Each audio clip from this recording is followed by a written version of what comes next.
नमस्कार, मेरा नाम है राजा मिश्रा और आपका फिर से बहुत बहुत स्वागत है जर्नलिस्ट राजा चैनल पर। देश और दुनिया से संबंधित खबरों के लिए सिर्फ और सिर्फ देखते रहिए जर्नलिस्ट राजा। वीडियो पसंद आए तो लाइक शेयर सब्सक्राइब ज़रूर करिए चैनल को। आज भी कुछ धमाकेदार हेडलाइंस है जो आपको जाननी बहुत ही ज़रूरी है और बहुत ही दिलचस्प है, तो चलिए शुरू करता हूँ। सीएनजी का जो प्राइस है वह आज सुबह 6 बजे से बढ़ गया है। कहाँ बढ़ गया है? यह दिल्ली और एनसीआर रीजन में बढ़ा है।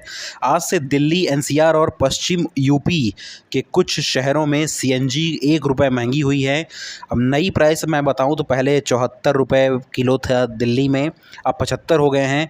वहीं एनसीआर में 78 से 79 रुपये प्रति किलो हो गए हैं। अब पेपर लीक का मामला शायद नहीं आएगा आने वाले दिनों में, क्योंकि एंटी पेपर लीक लॉ लागू हो चुका है। कल से देश में केंद्र सरकार ने एंटी पेपर लीक कानून लागू कर दिया है। इसमें 10 साल की सज़ा का प्रावधान है, साथ ही साथ 1 करोड़ रुपए का जुर्माना भी है।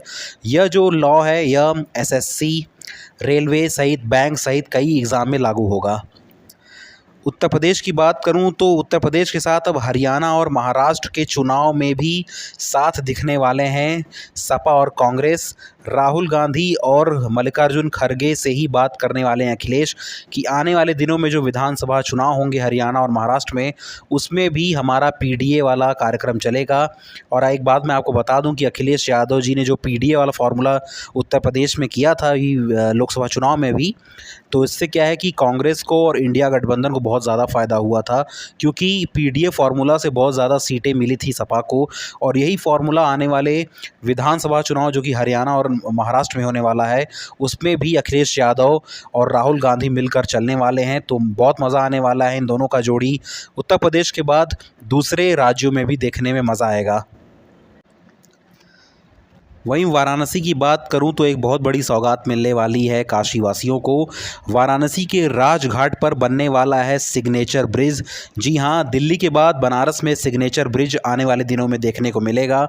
जनता की सहूलियत को बनी ये प्लानिंग दी गई है। अब इसके लिए रूट डाइवर्जन भी गवर्नमेंट करने वाली है, क्योंकि जो राजघाट पुल है वह बनारस से चंदौली ज़िले को जोड़ता है, जिसके लिए अभी जो सिग्नेचर ब्रिज का प्लान है वह तैयार हुआ है और उसको बनने में भी बहुत ज़्यादा समय लगेगा, जिसके लिए प्रशासन ने वहाँ पर राजघाट पुल का जो डाइवर्जन है किसी और तरफ कर देगा, ताकि जो बनारस से चंदौली का आवागमन है वह बाधित ना हो। और आने वाले कुछ सालों में, कुछ महीने या कुछ सालों में हमें सिग्नेचर ब्रिज देखने को मिल जाएगा काशी वासियों को, और जो काशी की सुंदरता है इस ब्रिज से और भी ज़्यादा बढ़ जाएगी। राजधानी दिल्ली में जो वाटर क्राइसिस है, पानी की जो किल्लत है, लगातार जारी है, जिसके लिए राजधानी में जल संकट पर सियासी संग्राम मचा हुआ है। आज भी मंत्री अतिशी के पानी सत्याग्रह जारी है और उनका आज पानी सत्याग्रह का दूसरा दिन है। आपको बता दूं कि अतिशी ने कहा था जब तक दिल्ली वासियों को उनके हक का पानी नहीं मिलेगा तब तक मैं अनशन पर बैठूंगी। बांग्लादेश की प्रधानमंत्री शेख हसीना 2 दिवसीय यात्रा के लिए आज भारत पहुंच चुकी हैं। भारत आते ही राष्ट्रपति भवन में शेख हसीना का भव्य स्वागत किया गया है राष्ट्रपति मुर्मू द्वारा। वहीं प्रधानमंत्री मोदी भी मौजूद थे वहीं पर। राजघाट पर जाकर बापू को भी श्रद्धांजलि अर्पित की है शेख हसीना ने। बात कर लेते हैं ताजिकिस्तान की। तो ताजिकिस्तान की सरकार ने एक नया फ़ैसला लिया है। वहाँ पर अब महिलाओं के हिजाब पर बैन लग चुका है। जी हाँ, ताजिकिस्तान की महिलाएं अब हिजाब नहीं पहनेंगी।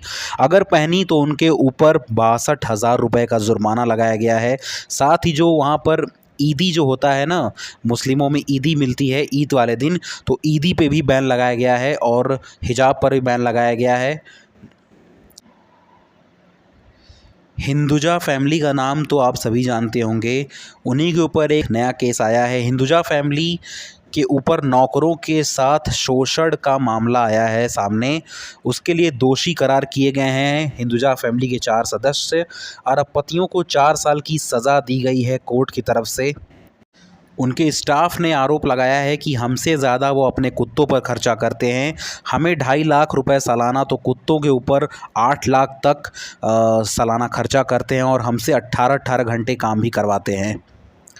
महाराष्ट्र विधानसभा चुनाव की बात करूं तो विधानसभा चुनाव में सीट बंटवारे पर हुर्रार होने वाली है, क्योंकि शरद पवार ने ज़्यादा सीटों पर चुनाव लड़ने के संकेत दे दिए हैं। उन्होंने कहा कि हमने लोकसभा चुनाव में तो कॉम्प्रोमाइज़ कर लिया है, लेकिन विधानसभा चुनाव में हम सीट बहुत ज़्यादा लेंगे, क्योंकि हमारी जो पार्टी है बहुत ही बड़ी पार्टी है महाराष्ट्र में। एनटीए की बात करूं तो एनटीए ने 9 दिन में कुल 3 एग्ज़ाम कैंसिल किए हैं। एनटीए को तो यार बैन कर देना चाहिए, मैं रहता तो तुरंत बैन कर देता। बात करूं एग्ज़ाम की तो नीट री एग्ज़ाम के लिए 6 नए सेंटर बनाए गए हैं। आपको बता दूं कि कल 23 जून को नीट का फिर से री एग्ज़ाम होगा।